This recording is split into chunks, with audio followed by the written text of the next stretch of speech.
एक बड़ा सुंदर भाव व्यक्त करता है।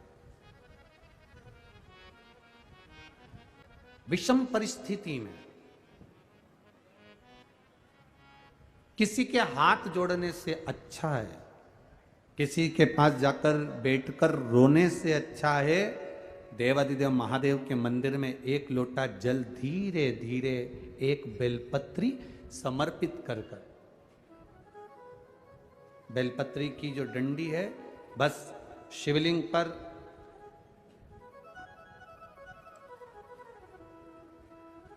ये शिवलिंग, ये जलाधारी, ये माता पार्वती जी का हस्तकमल शिवलिंग, ये बेलपत्री, ये दंडी का जो मुख है वो अशुक सुंदरी की ओर समर्पित कर कर एक लोटा जल धीरे धीरे बिल्कुल धीरे धार में अपने हृदय की बात बाबा से दिल से कहते हुए, बाबा बहुत दुखी हूं, बहुत कष्टमय जीवन है, बाबा बहुत तकलीफ में जीवन चल रहा है और तू ना संभालेगा तो संभालेगा कौन? त्वमेव माता च पिता त्वमेव बंधुश्च सखा, सब कुछ तो तुमको मान लिया। जब से शिव महापुराण की कथा सुन रही हूं तब से मैंने किसी को नहीं, केवल आपको पिता माना है, आपको भाई माना है, आपको सखा माना है, आपको अपना माना, आपको दादा माना, आपको मैंने नाना माना। आप ही तो हैं जो संभाल सकते हैं। शिव बाबा से एक लोटा जल अगर समर्पित कर रहे हैं धीरे धीरे, कभी तुम्हारे चित्त में ऐसा आए कि मुझे बहुत टेंशन चल रहा है और मेरा जीवन ठीक नहीं चल रहा, हम कहेंगे, आज के ज़माने में लोग हताश हो जाते हैं तो सोचते हैं कि सुसाइड कर लूँ, मर जाऊं। हम उनसे इतना सा कहना चाहेंगे कि मरने का प्लान फिर बाद में कर लेना। हम तुमको मना नहीं करेंगे कि तुम मरने का प्लान मत बनाओ, तुम्हारा मन हो तुम बाद में प्लान बनाना। एक बार विचार कर लेना कि अभी नहीं मरूंगा, अभी मैंने कथा सुनी है और सुना है एक लोटे जल का महत्व क्या है। कर्जा हो गया ना चुक जाएगा, दुख आ गया ना कट जाएगा।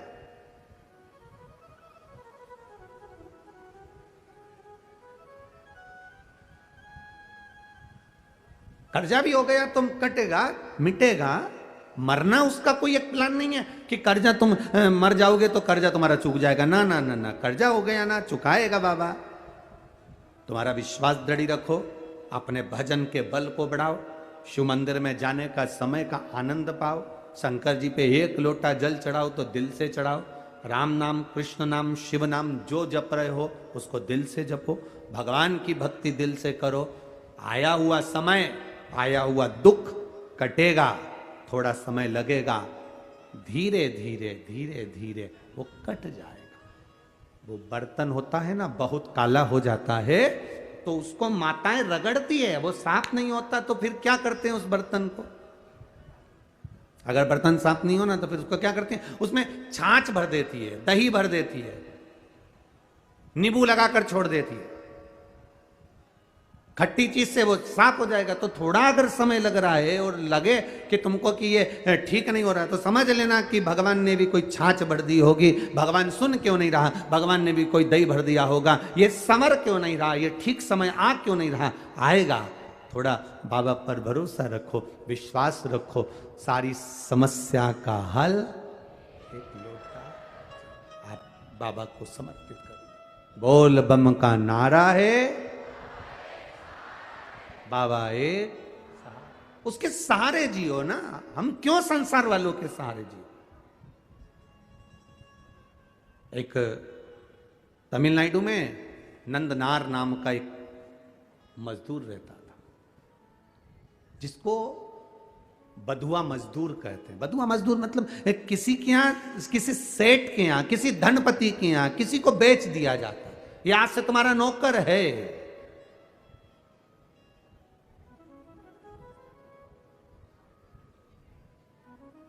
नंदनार को उसके घर वालों ने उसको दे दिया, सेठ जी ये तुम्हारा, अब तुम जानो।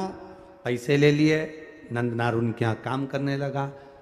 नंदनार खेती का काम करता, मजदूरी करता, बहुत दिन भर उससे काम करवाते हो, पैसा में खरीदा है तो फिर तो काम करवाएंगे। इसीलिए तो हम आप लोगों से कहते हैं लड़का लड़की की शादी करो तो पैसे से मत करो कि साहब हमने 10 लाख रुपए लूंगा, एक गाड़ी, फ्रिज, कूलर, वॉशिंग मशीन सब देना पड़ेगा, तब मैं लड़के की शादी तुम्हारे यहाँ करूंगा। मतलब तुम लड़के को बेच दिए हो। अब लड़के को तुमने अगर ससुराल वाले को बेच दिया है तो ससुराल वाले, अब तुम ये मत कहना कि तुम्हारा छोरा है, तुम्हारा बेटा है। तुमने एक गाड़ी, एक फ्रिज, एक वॉशिंग मशीन, एक इतना सोना, चेन, अंगूठी, मोबाइल, पर्स, इसके चक्कर में तुमने अपने लड़के को लड़की वालों को दे दिया। अब तुम ये छोड़ दो कि लड़का तुम्हारा है। अब वो तुमको पापा जी भले कहले पर तुम्हारा सम्मान नहीं करेगा, सम्मान वो अपने ससुर का करेगा। क्योंकि 10 लाख की गाड़ी, एक फ्रिज, एक वॉशिंग मशीन, एक 2 जोड़ कपड़े में तुमने बेच दिया। अब बेच दिया तो वो आदर उनका करेगा। आपको बोलेगा पापा, उनको बोलेगा पापा जी। आपको बोलेगा मम्मी, उनको बोलेगा मम्मी जी। बोलना पड़ेगा क्योंकि जगदम्बा वहीं खड़ी है। नहीं बोलेगा तो ये चंद्र घंटा घंटा बजा देगी। बोलना पड़ेगा, खरीदा है। घर में बहू लेकर आना, कार वाली कभी मत लाना, संस्कार वाली लेकर आ जाना। कार वाली बहू मत लाना बाबा, संस्कार वाली लेकर आना।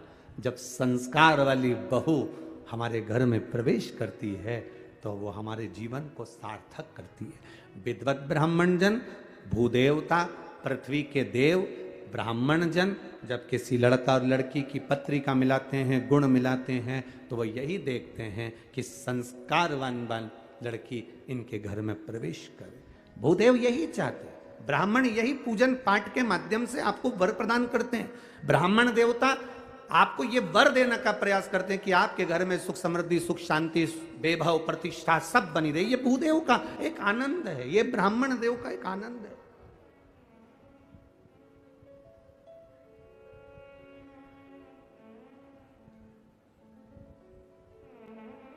अब नंदनार काम कर रहे हैं, पर नंदनार के हृदय में एक बड़ा बड़ा भाव था। नंदनार जिस सेठ जी क्या काम करते थे, उस गांव से 25 किलोमीटर दूर तिरुपुंगुर नाम का एक शिव मंदिर है तमिलनाडु में। तिरुपुंगुर 25 किलोमीटर दूर था वो मंदिर। नंदनार शिव की भक्ति में रमे रहते थे, खेती करते, काम करते, डलिया धोते। सेठ भी ऐसा कि 24 घंटे में से केवल 4 घंटा उसको आराम करने देता, बाकी का 20 घंटा उसको रधेड़े रखता, काम करवाता रहे। वो भी बेचारा मजदूर था, बधुआ था, बंधा हुआ था, कर रहा। निवेदन आप सबसे, धन से किसी को बांधने का प्रयास मत करो। धन और भय से कभी मत बांधना। आज तक इस शिव महापुराण की कथा में आपको कभी भय नहीं बताया कि तुम अगर शंकर जी को जल नहीं चढ़ाओगे तो तुम्हारे साथ ऐसा हो जाएगा, तुम अगर शंकर जी का व्रत छोड़ दोगे तुम्हारे साथ ऐसा हो जाएगा, तुम अगर शंकर जी के साथ ऐसा करोगे तो तुम्हारे साथ ऐसा हो जाएगा। क्योंकि शिव महापुराण में कहीं भय लिखा ही नहीं है।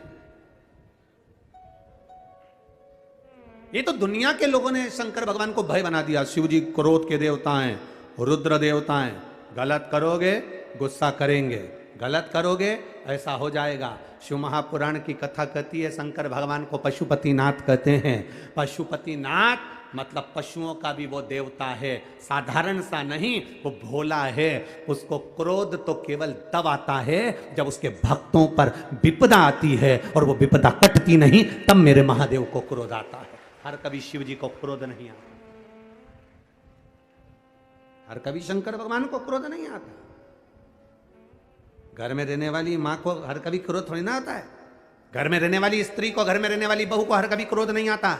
जब देवरानी जेठानी में क्रोध कब आएगा? देवरानी जेठानी की झगड़ा होगा तो गुस्सा नहीं आएगी, पति की बात होगी तो झगड़ा नहीं, क्रोध नहीं आएगा। देवरानी जेठानी में लड़ाई होती है केवल औलाद के चक्कर में, बच्चों के चक्कर में। जब अपने पुत्र की बारी आती है और बच्चे के साथ अगर कोई बात हो, अगर जेठानी ने डांट दिया, देवरानी ने कुछ कह दिया, किसी ने कुछ कह दिया, मोहल्ले के लोगों ने कुछ कह दिया, बच्चों के चक्कर में जब घर की बहू, घर की दादी, घर का बुजुर्ग, घर का बड़ा अपने बच्चों के चक्कर में क्रोध कर सकता है, तो मेरा महादेव भी अपने भक्तों के चक्कर में क्रोध कर जाता है। जब उसके बच्चों को चोट पहुंचे, उसके हृदय को चोट पहुंचे।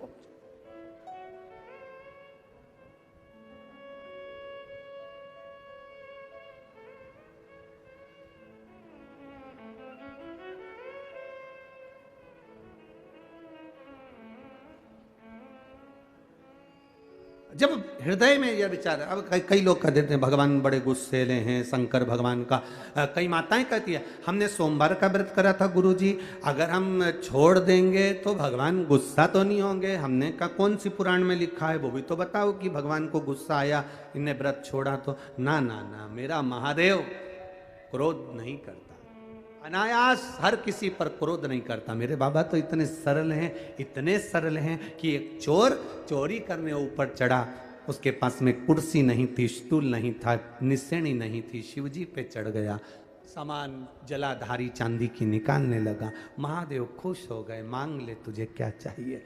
वो चक्कर खा के नीचे गिर गया, मैं तो चोटा चोर। आज तक आप प्रसन्न नहीं हुए भोलेनाथ, और आज कैसे प्रसन्न हो गए। शिव जी कहते हैं लोग जल चढ़ाते, धतूरा चढ़ाते, बेलपत्री चढ़ाते, तो पूरा ही चढ़ गया, पूरा चढ़ गया। मैं प्रसन्न ना हूं तो क्या करूं। कितनी कृपा है, उसकी दया, उसकी करुणा कितनी विचित्र हो जाता है। कभी कभी ऐसा भाव प्रकट हो जाता है, कभी कभी। वो करुणा ना करेगा तो कौन करेगा। वो करुणा ना करे, वो कृपा ना करे तो कौन कृपा करे। तो वो एक लाइन गुनगुनाते ना, ओ पालन हारे निर्गुण न्यारे, तेरे बिना हमारा कोई नहीं। ओ पालन हारे निर्गुण न्यारे, तुमरे बिना मेरा कौन नहीं। हमारी उलझन सुलझाओ भगवान, तुमरे बिना हमारा कौन नहीं। तुमरे बिना हमारा कौन नहीं। तुमरे बिना हमारा कौन नहीं। ओ पालन हारे निर्गुण और न्यारे, तुमरे बिना हमारा कौन नहीं। हमरी उलझन सुलझाओ भगवान, तुमरे बिना हमारा कौन नहीं। कौन है तेरे सिवा। लाखों के दुखड़े जो तू हर गया डमरू वाले, तो मेरे दुखड़ों को देख कर क्यों डर गया डमरू। एक पत्र आया है, देखिए बड़ा भाव से किसी ने लिखा है, बड़ा भाव।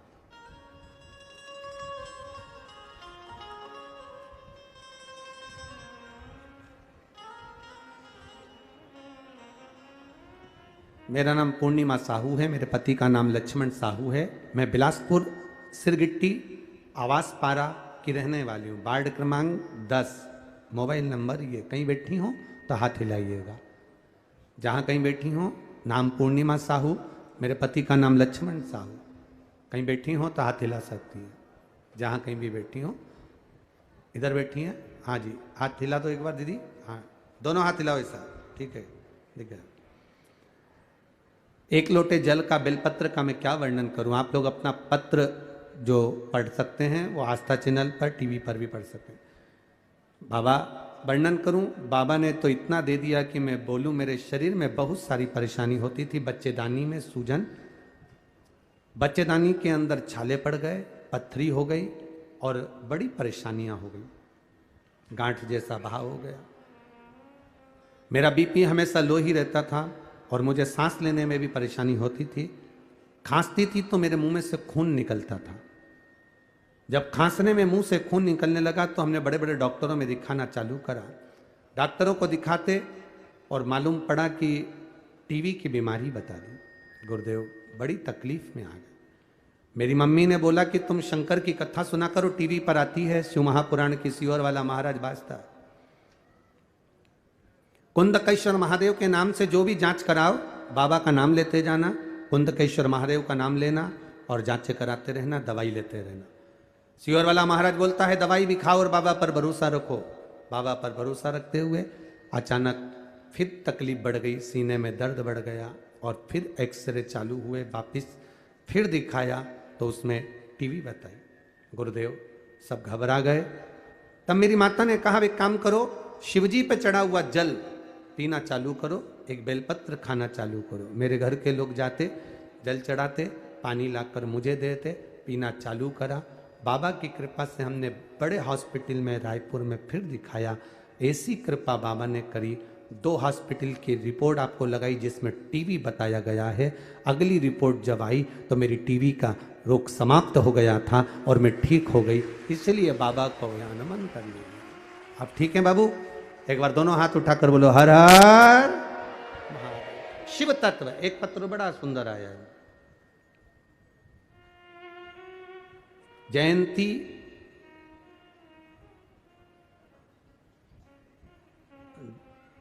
जनसेना, जयंती जनसेना राजगढ़ छत्तीसगढ़ से, रायगढ़ छत्तीसगढ़ से आई हूं। कहीं बैठी हो? मेरी जेठानी की बहू की शादी को 9 साल हो गए थे, कोई संतान नहीं थी। बहुत इलाज कराया। गुरुदेव कहीं बैठी हो तो हाथ हिला सकती हैं, कहीं पर बैठे हो तो हाथ हिला सकती हैं, जहां कहीं भी बैठी हो। इधर है क्या? अच्छा है, हाथ हिला दो एक बार। हाँ हिलाओ ऐसे जी। बहू की शादी को 9 साल हो गए थे, कोई संतान का सुख नहीं था। सारे डॉक्टरों से इलाज करवाया। डॉक्टरों ने कहा था इनके संतान का सुख नहीं रहेगा। बाबा की कृपा से शिव महापुराण कथा सुनना चालू करी। आपने कथा में सफेद आंकड़े की जड़ का प्रयोग बताया था गुरुदेव, और सफेद आंकड़े की जड़ का प्रयोग करवाया। बहू की कमर में वो सफेद आंकड़े की जड़ बनवाई और बाबा देवादि ने महादेव का, कुंदकेश्वर महादेव का नाम लेकर जल चढ़ाती, उस जल का आचमन करती। 2 महीने बीते, बाबा की कृपा से उसका गर्भ ठहर गया और बाबा की कृपा से उसके घर में पुत्र का जन्म हुआ है। इसलिए हम बाबा को यहाँ प्रणाम करने आए। पुत्र आया है क्या साथ में? बच्चा लाए हैं?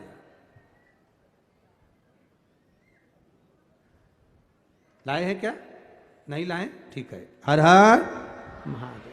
शिव कृपा इसी को कहते हैं, शिव की उदारता, शिव की करुणा, दया। आप एक विश्वास के साथ में, आप एक भरोसे के साथ में बाबा का भजन अगर कर रहे हैं, बाबा की भक्ति अगर कर रहे हैं तो उसका सुख हमें मिलता जरूर। खाली ना जाता कोई दर से तुम्हारे, खाली ना जाता, सब बोलिए, दर से तुम्हारे मैं भी खड़ा हूँ नंदी बाहें पसारे, अपने हृदय से लगा लो, गिरी जा रही हूँ, उठा लो, भोले अपने दर से अब तू न टालो, गिरा जा रहा हूँ, उठा लो। 24 घंटे में केवल 4 घंटे सेठ उसको छोड़ता था विश्राम के लिए, और नंदनार 20 घंटा काम करता था।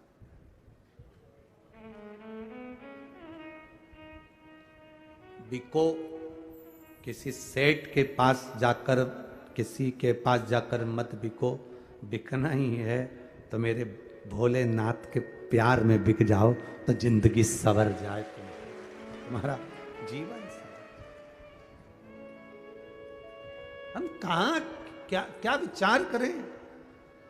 मेरा फिर निवेदन है बेटा बेटियों से, बेटे की शादी करो तो कोई धन की मांग नहीं। बेटी का विवाह करो तो ये विचार करना, ये मत देखना पेट्रोल पंप कितने हैं, गाड़ियां कितनी है, धन कितना है, बंगला कितना बड़ा है, सत्ता कितनी है, पहचान किस किस से।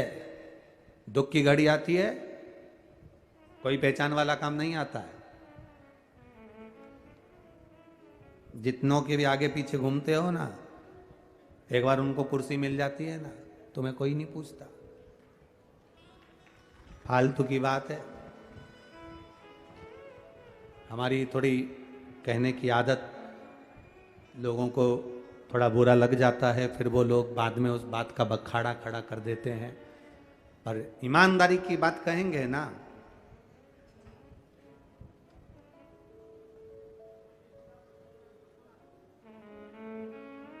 घोड़े के पीछे,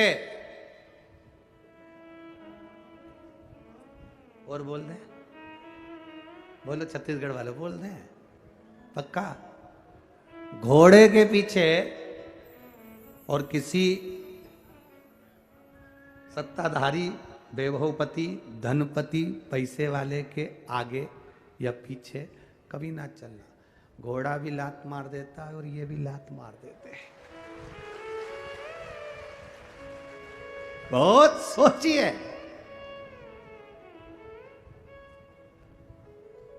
ये साहब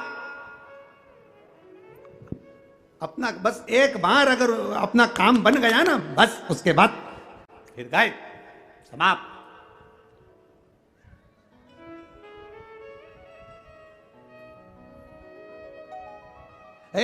दामाद नया नया रहता है ना, जब तुम्हारे घर में शादी होती है, विवाह होता है, फंक्शन होता है, कार्यक्रम होता है, दामाद को बुलाते हो तो कितना आदर करते हो, कितना सम्मान करते हो, कितना सत्कार करते हो,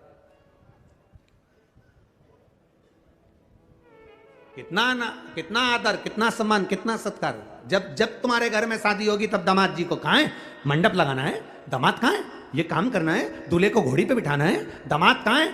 जब तुम्हारे घर में शादी होगी तब दामाद को लड्डू, पेड़ा, गुलाब जामुन, इमरती, भजिया, पकोड़ा सब कुछ खिलाया जाएगा। और जब जब हर 5 साल में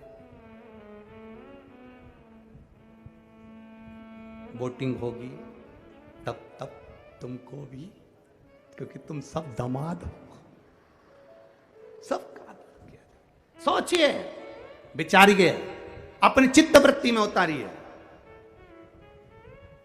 हमें अगर पकड़ना है तो बाबा का चरण पकड़ना है, हमें अगर पकड़ना है तो भगवान शिव की शरणागति पकड़ना है। हम अगर रो रहे हैं, कोई आंसू पोंछने वाला नहीं होगा। जितने शिव महापुराण, क्या आप अपने लौकिक जीवन में देखिए, शादी आपके घर में होती है, दूल्हा घोड़ी पर बैठकर चलता है। जब दूल्हा घोड़ी पर चलता है तुम्हारे यहाँ खुशियां आती हैं, खूब धन, खूब आनंद में 10-10 का नोट उछालते हो, 20 का नोट फेंकते हो, 50 का नोट उठाकर फेंकते हो। जब तुम्हारे घर में शादी हो, फंक्शन हो, किटी पार्टी हो, कोई अच्छा कार्य हो, सारे घर के लोग आगे नाचते हैं। और जैसे ही घर में कोई मर गया, उसको लेकर जाते हैं तो पूरे परिवार के लोग, रिश्तेदार सब अर्थी के पीछे हो जाते हैं।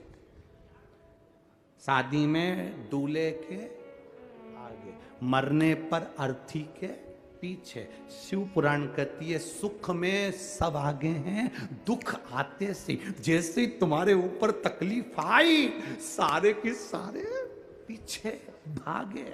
अब तुम क्यों मामा जी, 10 लाख रुपए की जरूरत है, तुम कर सकते हो मामा जी, अरे बोलते जाओ पीछे। काका जी, वो बेटा और बहू का झगड़ा हो गया, अदालत में बात चल रही है। काका जी, तुमने शादी पक्की कराई थी, तुम जरा लड़की वालों से जाकर बोलो ना, इतना केस लगाया उन्होंने हम पर, दहेज का केस लगा दिया, सब थाने में बंद है। काका जी, तुमने शादी कराई, तुम जाके बोलो ना, लड़की वाले से थोड़ा तो कह सकते हो ना। काका जी पीछे। जरा सी कोई घटना घट गई तुम एक एक को अजमा के देख लेना, एक एक को। यहाँ जितने बैठे हो ना, और जितने आस्था चैनल पर कथा सुन रहे हो, जितने फेसबुक यूट्यूब पर कथा सुन रहे हो, दुख की घड़ी में एक एक को आजमाना। मुझे 20 लाख दे दो, मुझे 15 लाख दे दो, मुझे 25 लाख दे दो, मुझे 10 लाख दे दो। दुख की घड़ी में आजमा कर देखना, एक भी नहीं आगे होगा, सब पीछे होंगे।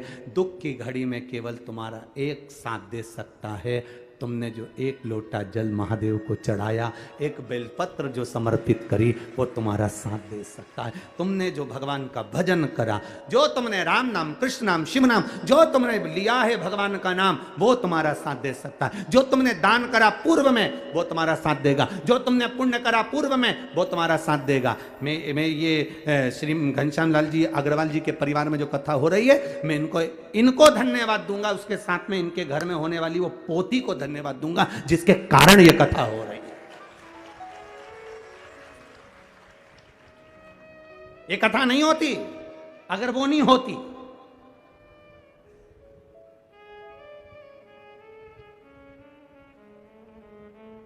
क्या नाम है उसका, उस बेटी का नाम क्या है? प्रियंक, दीपिका, देविका, वो बेटी का भाव देखिए।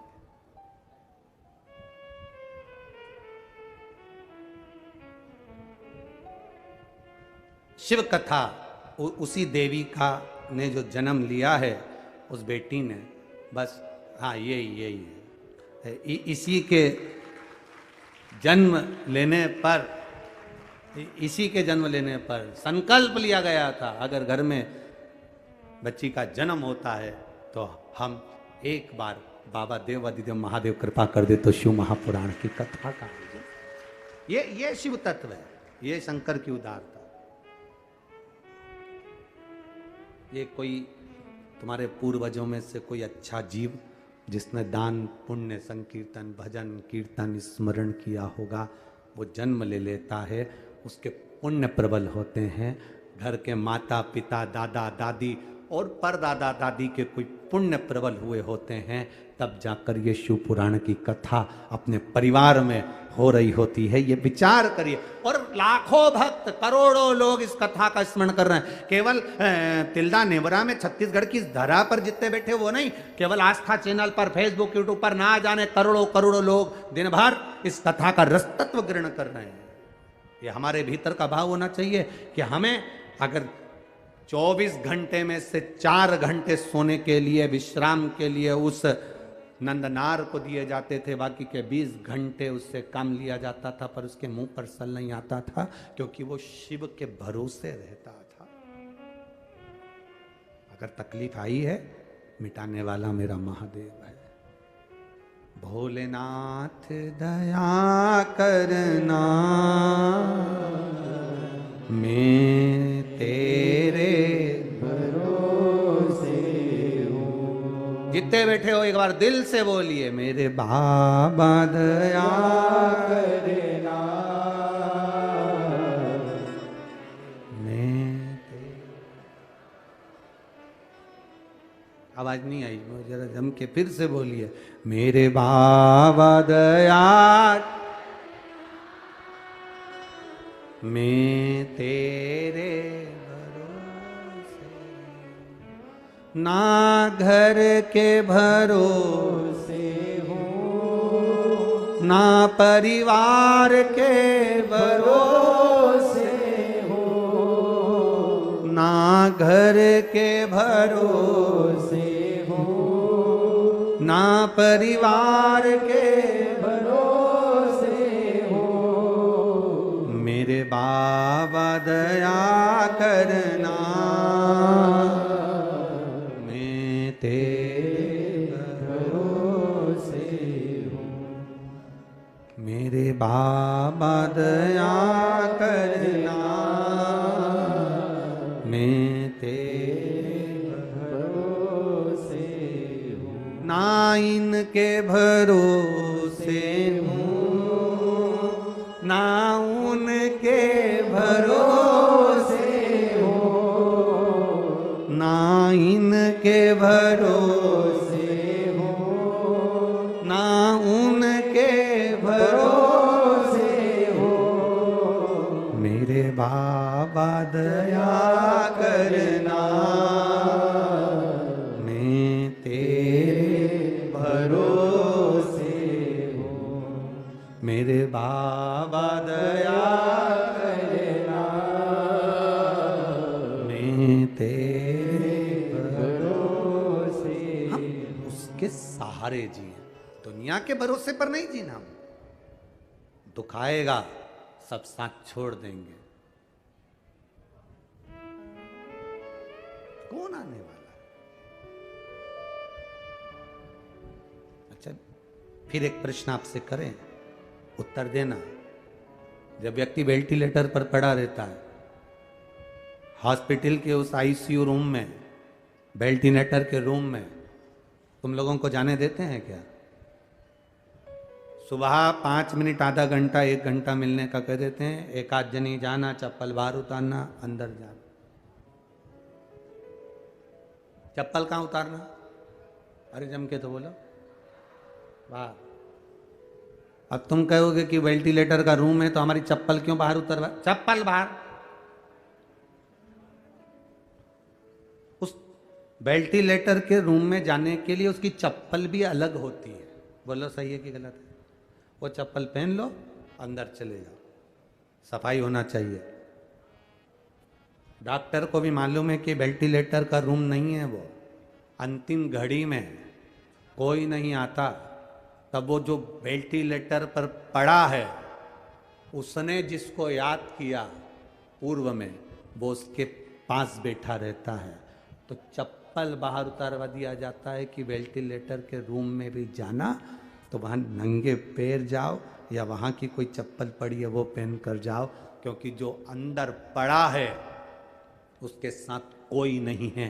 केवल उसने जो पुण्य करा, उसने जो भजन करा, उसने जो शिव कथा सुनी, उसने जो लोटा भर के जल चढ़ाया, बस वो और उसका महादेव उसके साथ पलंग पर है। बाकी के सब बाहर। कौन आएगा? अंत समय प्रभु आना पड़ेगा, वचन दिया तो निभाना पड़ेगा। आए ना आए प्रभु कुटुंब कबीला, अंत समय प्रभु आना पड़ेगा, और वचन दिया तो निभाना पड़ेगा। लोटा भर के जल तुम चढ़ाते हो, बाबा तुम्हारा हाथ पकड़ लेता है। बेलपत्र तुम चढ़ाते हो, बाबा तुम्हारा हाथ पकड़ लेता है।